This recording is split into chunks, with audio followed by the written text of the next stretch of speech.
witness and study human history, we see that amongst the trials and difficulties that all human beings have been exposed to in varying degrees over the ages. Asr, in Surah Asr means vast periods of time, ages. Over the ages, we see that humanity has been impacted by earthquakes. Over the ages, we see that humanity has been impacted by storms. Over the ages, we see that mankind, that humanity has been impacted by disease. And over the ages, mankind has been severely affected by pestilence, or you who worship Allah. So when we look about ourselves and we find the pandemic of COVID-19, also known as the coronavirus, sweeping the planet, it should not surprise us, because this is not the first time that diseases and plagues have struck humanity. And it is not the last time that diseases and plagues will affect humanity. Therefore, it is for us to reflect upon the examples of periods past and to use that in order to inform how we conduct ourselves in the present, or you who believe. So in the 11th surah of the Quran, Surah Al-Hud, Allah has said, we sent Noah to his people. Noah said, I've come to warn you plainly not to worship anything or anyone except Allah. Otherwise, I fear for you the punishment of a painful day. In answer to this, the disbelievers, the unbelievers among his people said, we see you as no more than merely a human being like ourselves. And we see that no one has followed you except the meanest, the lowest amongst us, whose judgment abilities are immature. And we find nothing in you which gives you superiority over us.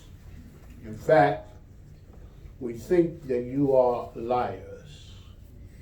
And then, furthermore, Allah Tabaraka wa Ta'ala goes on in the verses that succeed this one to cite as an example the son of Noah.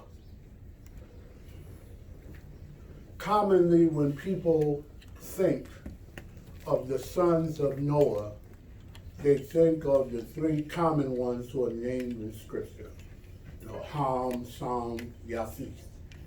However, because those are the ones that are named in the Bible. However, in the Quran, we learn of another son, a son that did not survive the flood, a son who failed to follow the leadership and the example of his father, who was the prophet of that time. In fact, the prophet Noah, Nabi Nuh alayhi salam, he is amongst the 25 major messengers. The prophet Noah is called in Islam one of the Ulul Azma, one of the possessors of power and particular prophetic authority. And we learn from the Quran that as the result of Noah's son, who's not named, aligning himself with those who did not believe, that he suffered the same fate that they did. And the lesson that we learn from this is that only the believers will be saved. Only the believers will be saved. O you who worship Allah. Last week, in our reflection upon the flood during the time of Noah, I related to you a statement from the narrative of the Torah, and Allah knows best, wherein at the conclusion of the flood, and at the conclusion of the khusf, the devastation that the flood brought about, and the massive loss of life, human life, animal life, plant life, etc. In the Torah it says that Allah said that He would not again punish mankind with a flood, meaning a flood of water.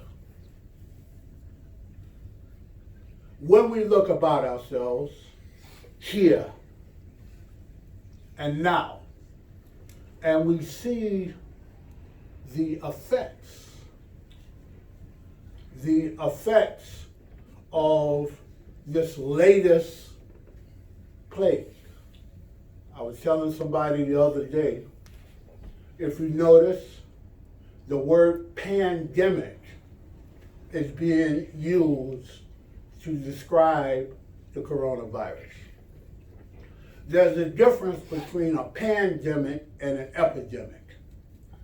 Usually, when we hear of a widespread catastrophe that is related to disease, we hear of that under the description of an epidemic, meaning that the cost, the devastation that comes about as the result of a disease that gets out of hand occurs in an area, and usually it's a widespread area. However, within a global context, an epidemic tends to be localized. It takes place in a given region. Even here in the United States, when there are plagues that break out, the authorities generally, meaning the government, they generally step in, and whatever state that epidemic is in, when some of these huge floods that we have had. Floods don't just bring destruction by water. Floods bring disease. When you look at on TV and you're looking at the floods in Louisiana or the floods here or there, those waters are diseased. And when they rescue people, they have to give them shots and all kind of things. When you have flood waters going through an area, animals die. The carcasses of those animals lie in the water until the waters recede, etc. So even when you see people wading through flood waters, you might think, oh yeah, they're okay. No, they're not okay. They have to be inoculated against disease. And usually the federal government will call upon surrounding states that have not been affected by an epidemic in an area, and they say, we need you to send, National Guard personnel. we need extra food, we need fresh water. That's how epidemics are handled. However, when a pandemic occurs, like the one we are witnessing now, pandemics are epidemics that break out in different areas simultaneously. So the measures that are taken in order to control an epidemic become greatly reduced, if not impossible. And so when we look about ourselves and we see the effects of the pandemic that is rolling its way through America, pandemic already has been in China. Pandemic already occurred in Iran. Pandemic already occurred in Italy. A few days ago, the president of Germany, Angela Merkel, she said that they are expecting that by the time this is over, 70% of the population in Germany is going to be affected by this pandemic. And it's rolling this way. It's rolling this way fast.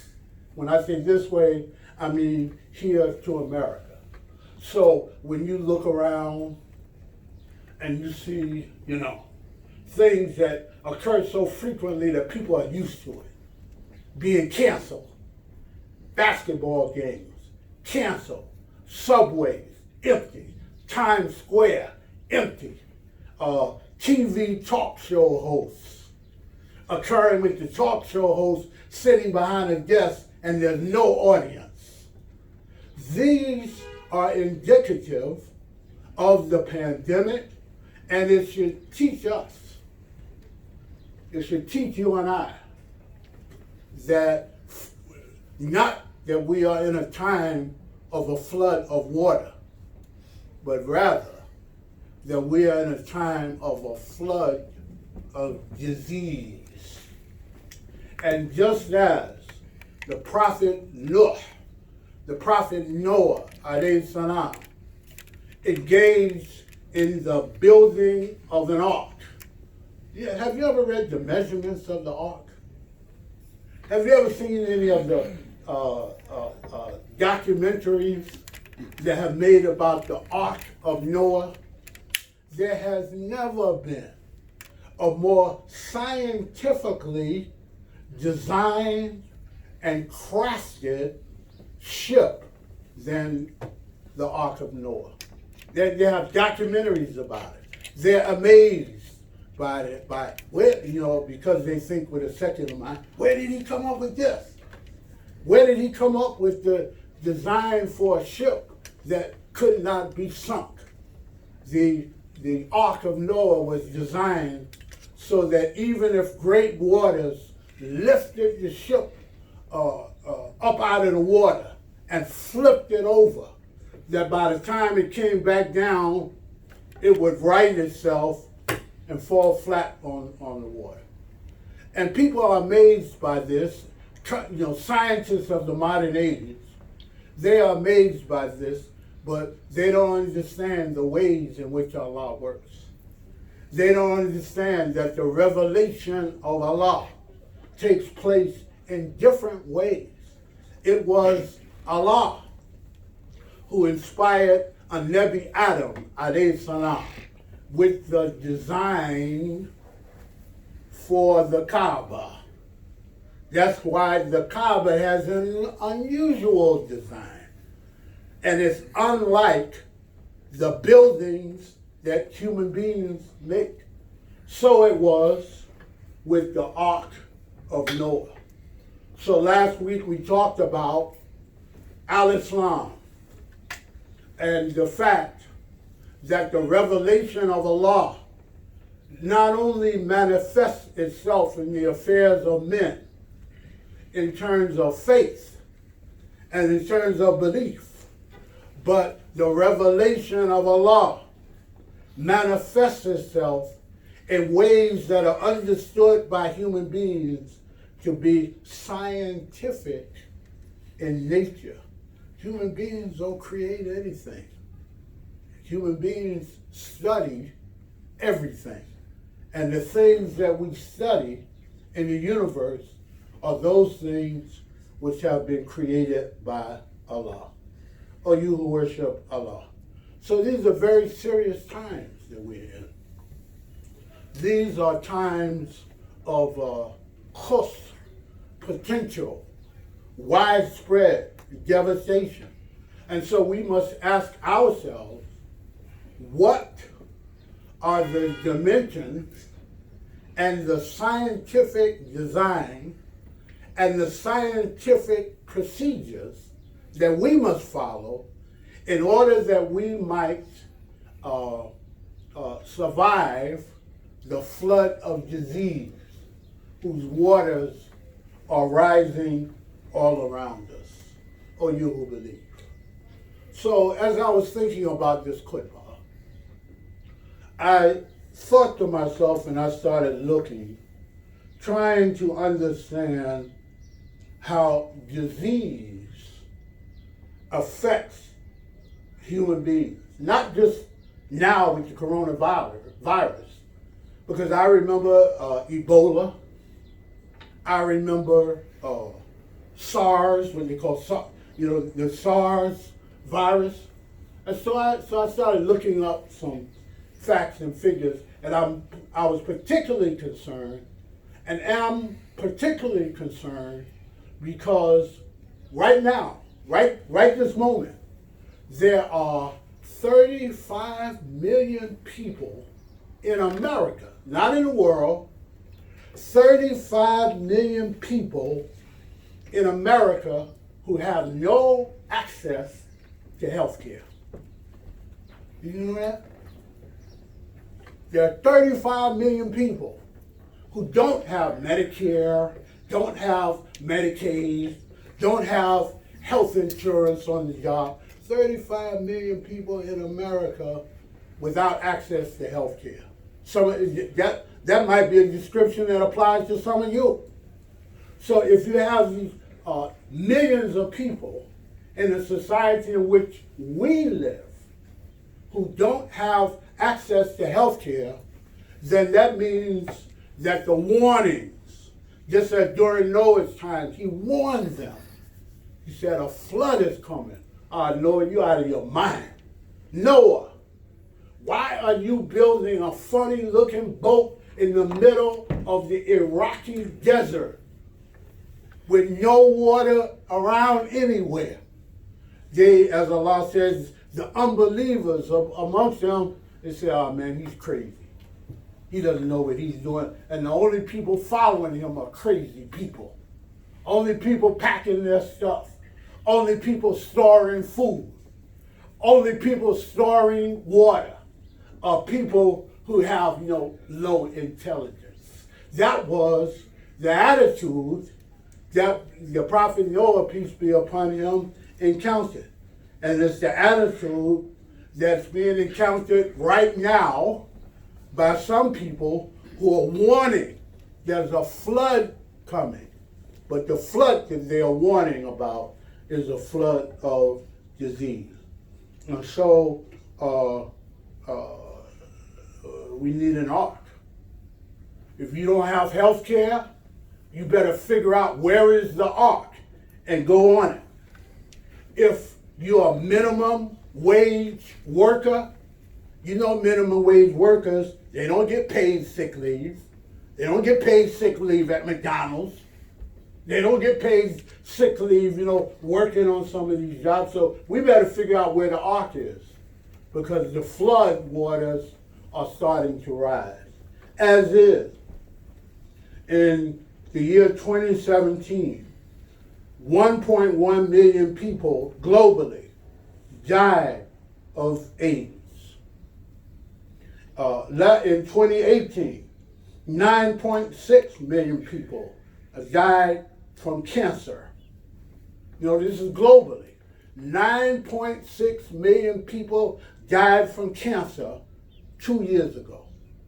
And cancer, as far as diseases, cancer is the second major cause of death in the world. All kind of cancer. Lung cancer, bone cancer, cervix cancer, prostate cancer is the second major cause of death globally in the world. You know what the first major cause of death is? Heart disease. Heart disease kills more people than any other disease in the world. And every year, 500,000 people die from the flu. That's 500,000 people die every year on the planet Earth from the flu. So as if we didn't have all of those millions of people who are dying from diseases, now here comes another one. Here comes another strain. I mentioned last week, you notice this coronavirus is called COVID-19. Coronavirus is not new. The people in China have been warning about the coronavirus for at least 3 years, according to reports. That's why when you pick up the can of Lysol and turn it around, it says Lysol is 99 point whatever percent effective in dealing with the coronavirus. They didn't just make that label on there. It's because they've been dealing with the problem for at least 3 years. However, now the problem got out of hand. And so we, the people, we must engage in measures that will protect ourselves. We have to get on the ark. Noah begged his son, get on this ark with me. And his son refused to go, the one that's mentioned in the Quran. He refused to engage in the measures. The revelation of Allah is geared towards prevention. You know that old saying. An ounce of prevention is worth a pound of cure. Well, this lifestyle that is called Deen al-Islam is a revealed way of life. It is a way of life based on the revelation of Allah, based on divine guidance. And when you see Allah in this way of life, instructing us, eat this way, don't eat that way. Engage in these type of sexual relations, not those type of sexual relations.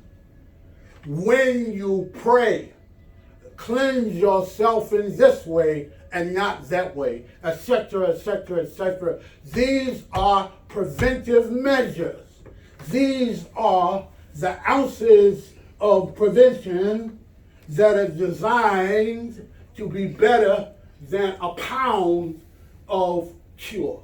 Or you who worship Allah, think about this. Think about this, because we have Noahs in our midst who are telling us with regards to this virus, how it spread. Do this. That's why you brothers, and alhamdulillah, I'm glad to see those of you who are here. Glad to see you kind of get there, because we started Jumah 1 o'clock now. So I'm glad to see you here on time. And you notice as you were coming in, the brothers in security, they're having you, and sisters, brothers and sisters, they're having you, use the dispensers. If you look around yourself in the masjid here, we're in the process of setting up hand sanitizing dispensers. Yesterday, the brothers came in and they GI'd all these public areas, washing them down with Lysol, the walls, and what have you. Tomorrow, we're not just going to shampoo our carpets, we're going to mix Lysol, in with the shampoo. Why? Because these are scientific measures so that you and I would be able to come to Salatul Jumah and to worship Allah. But to do it in a way that's not going to endanger our health. This is intelligent.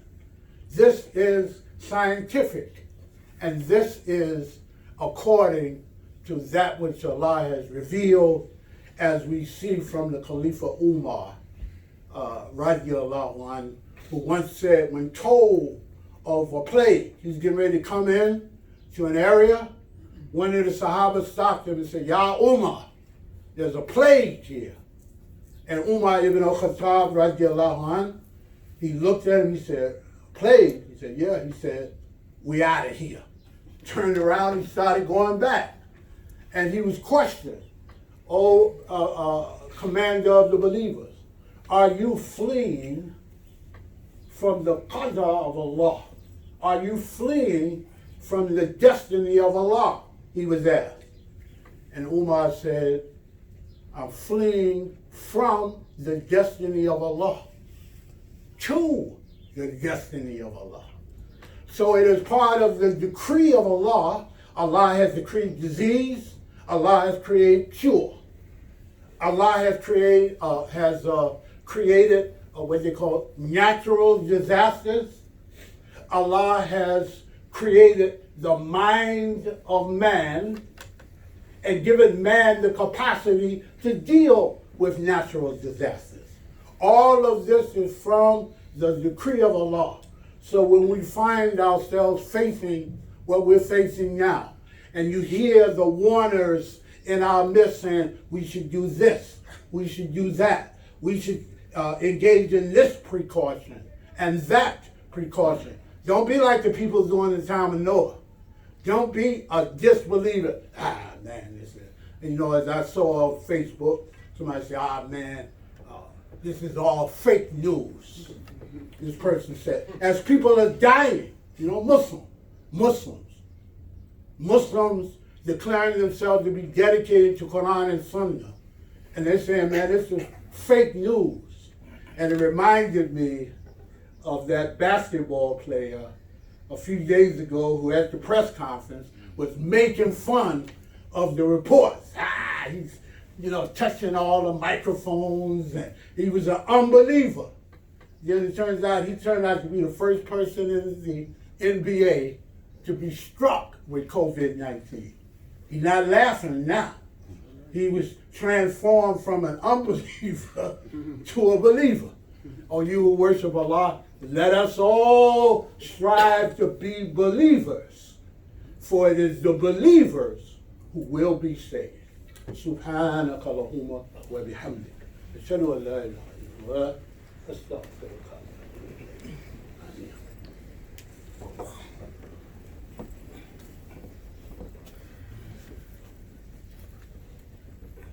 أعوذ بالله من الشيطان الرجيم. بسم الله الرحمن الرحيم. أشهد أن لا إله إلا الله وحده لا شريك له وأشهد أن محمدا عبده ورسوله صلى الله عليه وسلم. اللهم بارك وسلم على سيدنا ومولانا محمد عليه السلام والسلام وعلى آله وأصحابه وأنصاره أجمعين برحمتك يا أرحم الراحمين. وبعد، فقال الله تعالى في كتابه يا أيها الذين آمنوا استعينوا بالصبر والصلاة إن الله مع الصابرين وصدق الله العظيم. اللهم اغفر لنا مسلمين ومسلمات ومؤمنين ومؤمنات ومحسنين ومحسنات وبعد. For Allah has said in Quran in Surah Al-Baqarah, Surah 2, Ayah 153, O you who believe, seek my help, meaning seek Allah's help. Seek my help with patient perseverance and prayer. Surely Allah is with those who patiently persevere, O you who believe. So in conclusion, we must strive to patiently persevere in that which Allah has revealed. And again, Allah reveals himself in many different ways. The manifested book of scripture, this is the result of the revelation of Allah. But it's not the only way that Allah reveals. Allah also reveals by touching the heart, touching the mind. Allah reveals himself through his creation, through inspiration, through divine instruction. So, as the saying goes, I saw this online and I've kind of adopted it. And it says, persevere. Don't be prepared, not scared. Be prepared, not scared. And then think about what are the preparations that I must engage in. Lastly, so there's a story I remember, oh my God, 40 years ago. I've been a Muslim a good while, almost 50 years. 40 years ago, our founding Imam, Sheikh Alama Tawfiq, rahmatullah alayhi, he stood right at this minbar and told the story of a man that lived in a region where a flood warning went out. It was all on the radio, public announcements were being made, and there was a man sitting in the comfort and complacency of his home. And one day there was a pounding on his door. And when he opened the door, there was an emergency worker standing there. Man said, yeah, can I help you? Emergency worker said, yes, there's a flood warning out for this area. You have to get your stuff right away and your family members, and come on, you have to evacuate your home. The man looked at the emergency worker and he said, this is my home. I'm comfortable here. I don't want to abandon my home because thieves might break in and steal my stuff, and I'm going to wait out the storm. Emergency worker said, are you sure? Look, it's raining right now. And the man said, no, it's okay, go ahead. So the emergency worker left. And as the man continued to look out his window, he saw that the rain kept coming and coming and coming, and eventually the earth became saturated and flood waters started to come up from the ground. When you read the narratives of the prophet Noah,